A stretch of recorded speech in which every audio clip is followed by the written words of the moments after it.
राजू बबलू, आओ। बड़ी देर कर दी तुम लोगों ने आने में। आप क्या मेरी महबूबा हो जो बुलाओ तो टाइमली आ जाऊं? अरे आ गया, इसी बात का शुक्र मनाओ। हैं? ठीक है ठीक है। नाराज काहे हो रहा है बे? वैसे सर, ऐसी खतरनाक बाढ़ के समय क्लास लेने का विचार आपको किस नीच और घटिया इंसान ने दिया है? ये कैसी बातें कर रहा है बे? तल के हकलाने से तो यही पता चलता है कि वो नीच और घटिया इंसान तल ही हैं, जिसको बाद में क्लास लेने की खुदली हो रही है। क्यों तल, सही कहा ना मैंने? हाँ हाँ, तुम लोगों का क्लास लेने का विचार तो मेरा ही था। एक बात बताओ गुरुदेव, इतने दिनों तक हमें पढ़ाकर आपने कौन सा घंटा बजा दिया जो आज सिर हिलाने आ गए? इतने दिनों तक पलकर जब कुछ नहीं हुआ तो फिर आज एक दिन में हम कौन सा अबतल बन जाएंगे? देखो बेटा राजू बबलू, तुम लोग गुस्सा मत करो। अभी तुम्हें पढ़ाई का महत्व तो समझ में नहीं आया है, इसलिए ऐसा कह रहे हो। ये कैसी बकलोल पंथी कर रहे हो सर? अगर हमें पढ़ाई का महत्व नहीं पता होता तो हम स्कूल ही क्यों आते? हमें तो गुत्ता इस बात का है कि हमें पानी में तैर कर लाना पड़ा। अरे बेटा, हमारे देश में ऐसे कई लोग हुए हैं जो बचपन में बहुत कठिनाई से पढ़ाई किए थे। अपने लाल बहादुर शास्त्री जी तो गांव से दूर पैदल ही स्कूल जाते थे। और उन्हें तो रास्ते में पानी तैरकर भी पार करना होता था। अच्छा? हाँ, अपने राजेंद्र प्रसाद स्ट्रीट लाइट में पढ़ाई करते थे। विवेकानंद, कलाम साहब जैसे महानुभावों का बचपन बहुत कठिनाई से गुजरा है।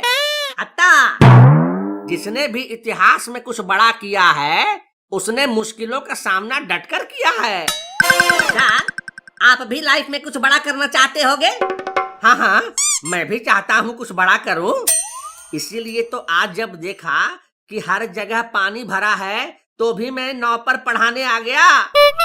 नाव पर सवार होकर तो आ गए, लेकिन पीछे छेद वेद तो चेक कर लिए हो ना सर? ये क्या बकवास कर रहा है बे? मैं नाव के छेद की बात कर रहा हूँ, उस छेद की नहीं जो आप समझ रहे हो। वो तो सबको रहता ही है, वरना जो ऊपर से ठूंसते हैं वो निकलेगा किधर से? हाँ हाँ, सब चेक कर लिया है। पिछली बार तो साला अधजले मुर्दे पर बैठकर आ गया था मैं। और मैंने और लादू ने आपको पानी में खूब डुबाया था, याद है ना तल? खूब याद है। साला ऐसा जुकाम हुआ कि 2 हफ्ते तक बुखार नहीं उतरा।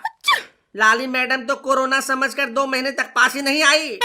इसीलिए तो मैंने पूछा, क्या पता नाव में छेद हो और आप हमें पढ़ाते पढ़ाते जल में विसर्जित हो जाओ। यहाँ पानी भी बहुत ज्यादा है। चल अपनी बकवास बंद कर। जैसी अकल वैसी सवारी। देखो, लड्डू भी कितनी लगन से पढ़ने आया है। सर, मुझे तो घर वाले सोने नहीं दे रहे थे, इसीलिए चला आया। वैसे इस तरह टायर पर सोने में बहुत आराम मिलता है। देख रहे हो सर, क्लासरूम में जो बच्चे शांति से पढ़ने आते थे उनमें से आज एक भी नहीं आया है। ये देखो, शीला तो आई हुई है। अरे सर, शीला पढ़ने थोड़े ही आती है, ये तो मुझसे लड़ने आती है। शीला तुमसे लड़ने आती है? लेकिन क्यों? क्योंकि लड़ने से प्यार गहरा होता है। क्यों शीला, सही कहा ना मैंने? ओए टिंडे, अपनी औकात में रहा कर, वरना पानी में गोद कर सिले हुए बतासे जैसा हाल कर दूंगी।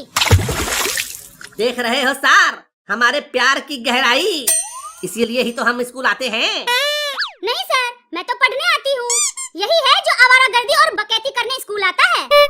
क्या करूँ शीला, स्कूल तो मैं भी आता हूँ पढ़ाई करने। स्कूल तो मैं भी आता हूँ पढ़ाई करने, लेकिन तुम्हें देखकर शरारत हो ही जाती है। अपनी हरकतों से बाज आ जाओ, वरना आज इसी पानी में डुबा डुबा कर मारूंगी। मैं तो पहले ही तुम्हारे प्यार में डूब चुका हूँ, अब और कितना डुबाओगी मेरी जान?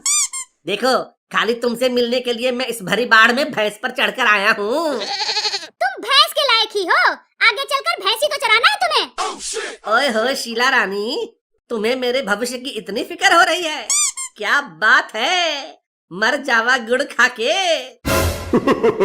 अरे जुआ, तुम अपना मुंह बंद करता है कि नहीं रे? नहीं करूंगा। हिम्मत है तो आकर मार कर दिखाओ। आज पानी इतना है इसीलिए बच गया तू, वरना अभी ये आके सोट देता। वाहियात के बातों में टाइम खराब क्यों कर रहे हैं? देखो कितनी मेहनत करके हम आए हैं। हाँ हाँ, ये बात तो है। वैसे शीला बेटी, तुम कैसे आई? सर, मैं तो केला पकड़ कर आई हूँ। क्या? हाँ, इस बार कुछ नहीं मिल रहा था तो मैंने 3-4 केले एक साथ पकड़ी और आ गई। अरे मेरे रहते तुम किसी और का केला पकड़ कर कैसे आ सकती हो? मैं किसी और का नहीं, अपना केला पकड़ कर आई हूँ। हैं? अपना केला? हे भगवान, ये क्या सुन रहा हूँ मैं? भाई लादू, तू निलात मत हो।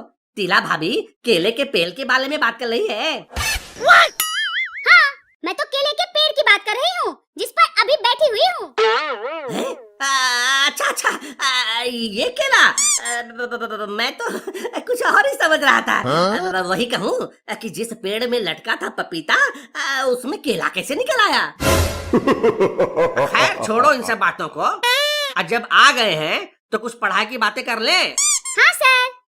चल बे राजू, इस पहेली का मतलब बता। सावन भादो खूब चलत है, माघ पूस में थोड़ी, अमीर खुसरो यूं कहे तू बूझ पहेली मोरी। सावन भादो माघ पूस, क्या होगा इसका मतलब? बबलू, तुझे पता है?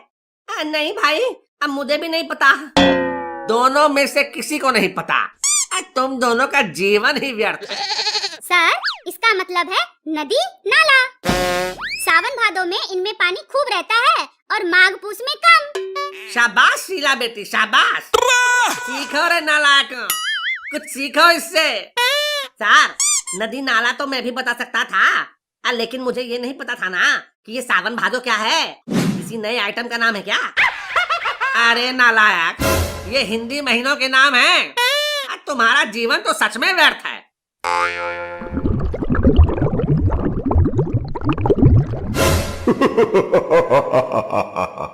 अरे लादू, तल का नाव धीरे धीरे नीचे क्यों डाल रहा है? अरे सर, आपके नाव में तो छेद निकला, उसमें पानी भर रहा है। तो सच में नाव में पानी भर रहा है। अरे मोरी मैया, अब तो डूब जाएगी मेरी नैया। अरे मुंह क्या देख रहे हो सर? छलांग लगाओ और आकर बैठ जाओ हमारी भैंस पर। अरे मुझे तैरना नहीं आता, अब क्या करूं मैं? क्या तैरना नहीं आता है? नहीं। तब तो आपका जीवन सच में व्यर्थ है।